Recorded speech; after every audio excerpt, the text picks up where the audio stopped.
Hello and welcome to in pursuit of. आज मेरे guest हैं राकेश खत्री जी, जो नेस्ट मैन ऑफ इंडिया के नाम से भी जाने जाते हैं।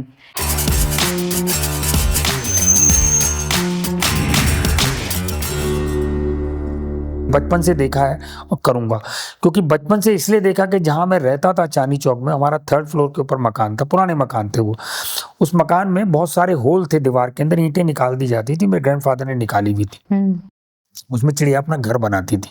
मेरा काम क्या होता था, स्कूल से आते ही सबसे पहले मैं अपना बैग एक तरफ रखता था, सीधा ऊपर वहां मैंने दाने टोकरी सब रखा हुआ था, कलर वगैरह। कलर भी घर के ही थे, वो किसी की लिपस्टिक थी, किसी का सिंदूर था, कुछ था, सब इधर उधर से उठा के, और मैं वो लगा के टोकरी बैठ जाता था रस्सी बांध के। जैसी चिड़िया आती थी फटाक से उसको बंद कर देता था, और बंद करके पकड़ के उसको रंग लगाता था और खूब उड़ाता था।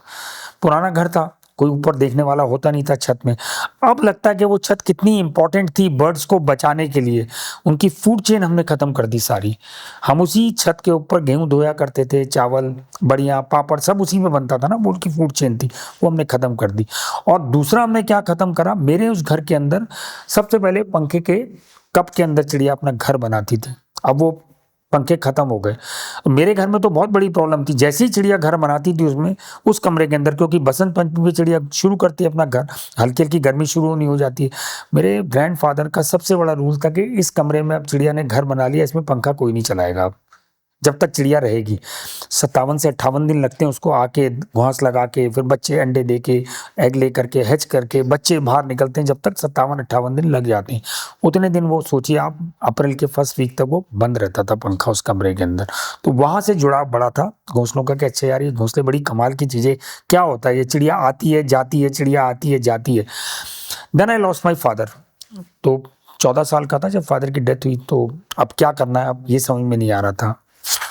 स्कूल था मेरा सिविल लाइंस के अंदर, मैं सुबह स्कूल चला जाता था, वहाँ से आके फिर मैं एक परफ्यूम की फैक्ट्री के अंदर बंडल बनाया करता था, परफ्यूम की शीशियों के छोटे बंडल बांधने पड़ते थे, क्योंकि वहाँ से मुझे 150 रुपये मिला करते थे, जो घर के खर्चे के लिए चाहिए। मेरी मदर थी और एक मेरा ब्रदर था छोटा। वो शुरुआत जो हुई वो शायद मुझे लगता है मेरी ज़िंदगी की सबसे कठिन शुरुआत थी। और बंडल बांधते हुए हमेशा मेरे मन में एक चीज़ आती थी कि मैं अपनी रोटी कमा रहा हूँ। रस्सी जो बनती थी, वो रस्सी जो इसके ऊपर बंधी हुई है वही रस्सी बांधा करता था, और हर बार मेरे पैसे कटते थे उसमें तनख्वाह के अंदर। कुछ ना कुछ पैसे इसलिए कटते थे कि मैं अपने ख्यालों में रहता था, क्योंकि इतनी छोटी उम्र में फादर को खो के दिमाग कहीं और रहता था, पढ़ाई का भी रहता था, घर भी जाना है, घर दूर था वहाँ से थोड़ा, कभी ना कभी शीशियाँ टूटती थी और मेरे पैसे हमेशा कटते थे। खैर मैंने वो फाइनली वो नौकरी छोड़ दी, तो मुझे फोटोग्राफी का शौक लग गया। मैंने कहा चलो फोटोग्राफी शुरू कर देते हैं। फोटोग्राफी में भी एक कैमरामैन थे टाइम्स ऑफ इंडिया के, मेरे घर के पास रहते, तो उन्होंने अपना पुराना कैमरा मुझे रशियन दे दिया।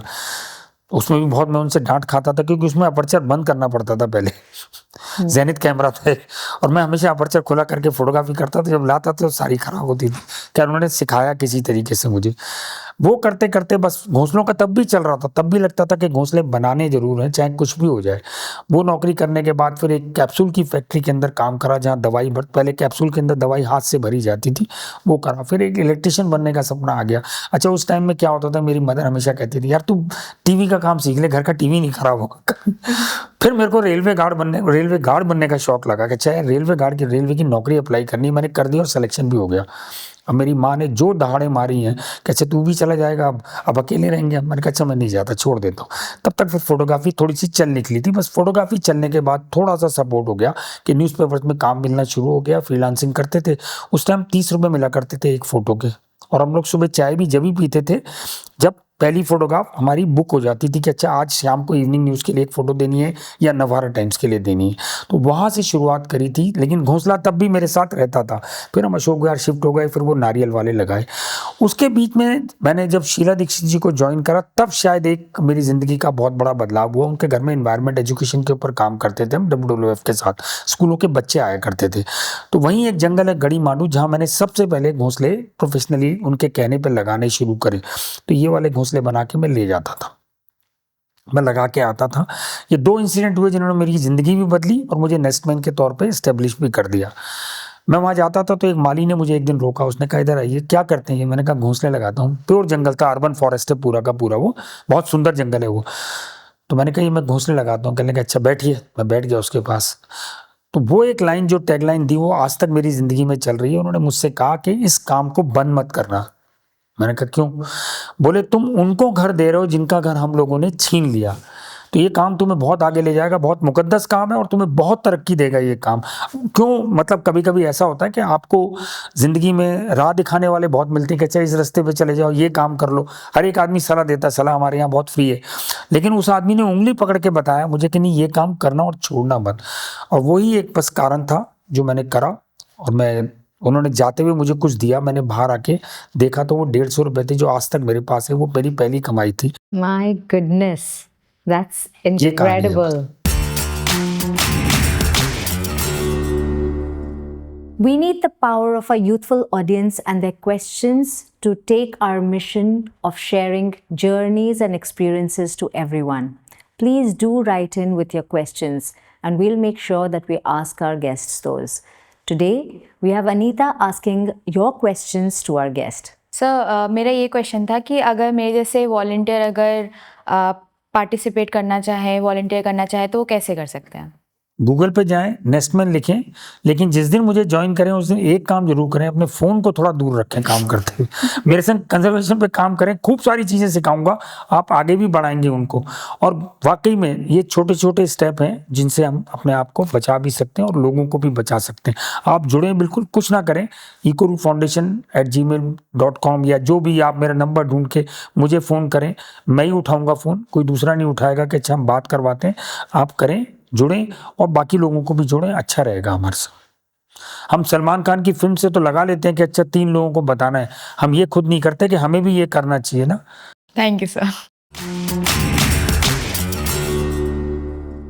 मुझे ये बताइए कि कोई आपके स्पेसिफिक बहुत नोटेबल पार्टनरशिप्स या कोलैबोरेशंस रहे होंगे जिससे आपका मिशन ये फर्दर हुआ है? मुझे अगर सबसे ज़्यादा सपोर्ट करी तो एचसीएल और येस बैंक ने करी, सबसे ज़्यादा सपोर्ट। येस बैंक ने बहुत बड़ा प्रोजेक्ट किया था और एचसीएल के संग मैं पिछले 5 साल से काम कर रहा हूँ। ग्रीन विंडो एक प्रोजेक्ट है उनका, उसमें काम कर रहा हूँ। उसमें हर बार हम लोग 2000 से 3000 के बीच घोंसले बनाते हैं, बच्चों को सिखाते हैं, अलग अलग स्टेट्स के अंदर जो भी उनके सपोर्ट स्कूल हैं वहाँ जाके सिखाते हैं।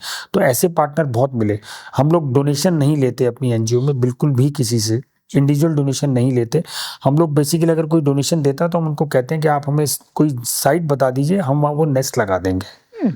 हम डोनेशन कैश में नहीं लेते, उनसे हम बोलते हैं आप बता दीजिए, हम वहाँ लगा देंगे, उसका पैसा आप उसको पे कर दीजिएगा कारपेंटर को, वो बना के दे देगा।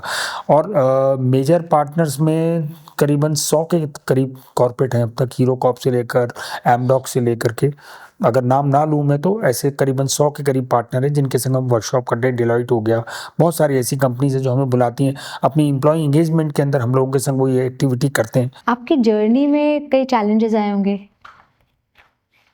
चैलेंज यही है सिर्फ कि 2 या 1 चैलेंज बताइए, सबसे बड़ा चैलेंज रहा है। कि आपके घोंसले में चिड़िया क्यों आएगी? चिड़िया तो घोंसला खुद बनाती है। अब मैं उनको कैसे समझाऊं कि चिड़िया के लिए जगह नहीं है, हम लोगों ने अपना दिल ही बंद कर लिया ना, सबसे बड़ी बात। हमें लगता ही नहीं कि चिड़िया हमारे घर में आके बनाए, और ये सबसे मुकद्दस होता है, सबसे पवित्र होता है अगर आपके घर में आके चिड़िया घर बनाती है तो इसका मतलब वो आप पे विश्वास कर रही है, फेथ पे चल रही है आपके।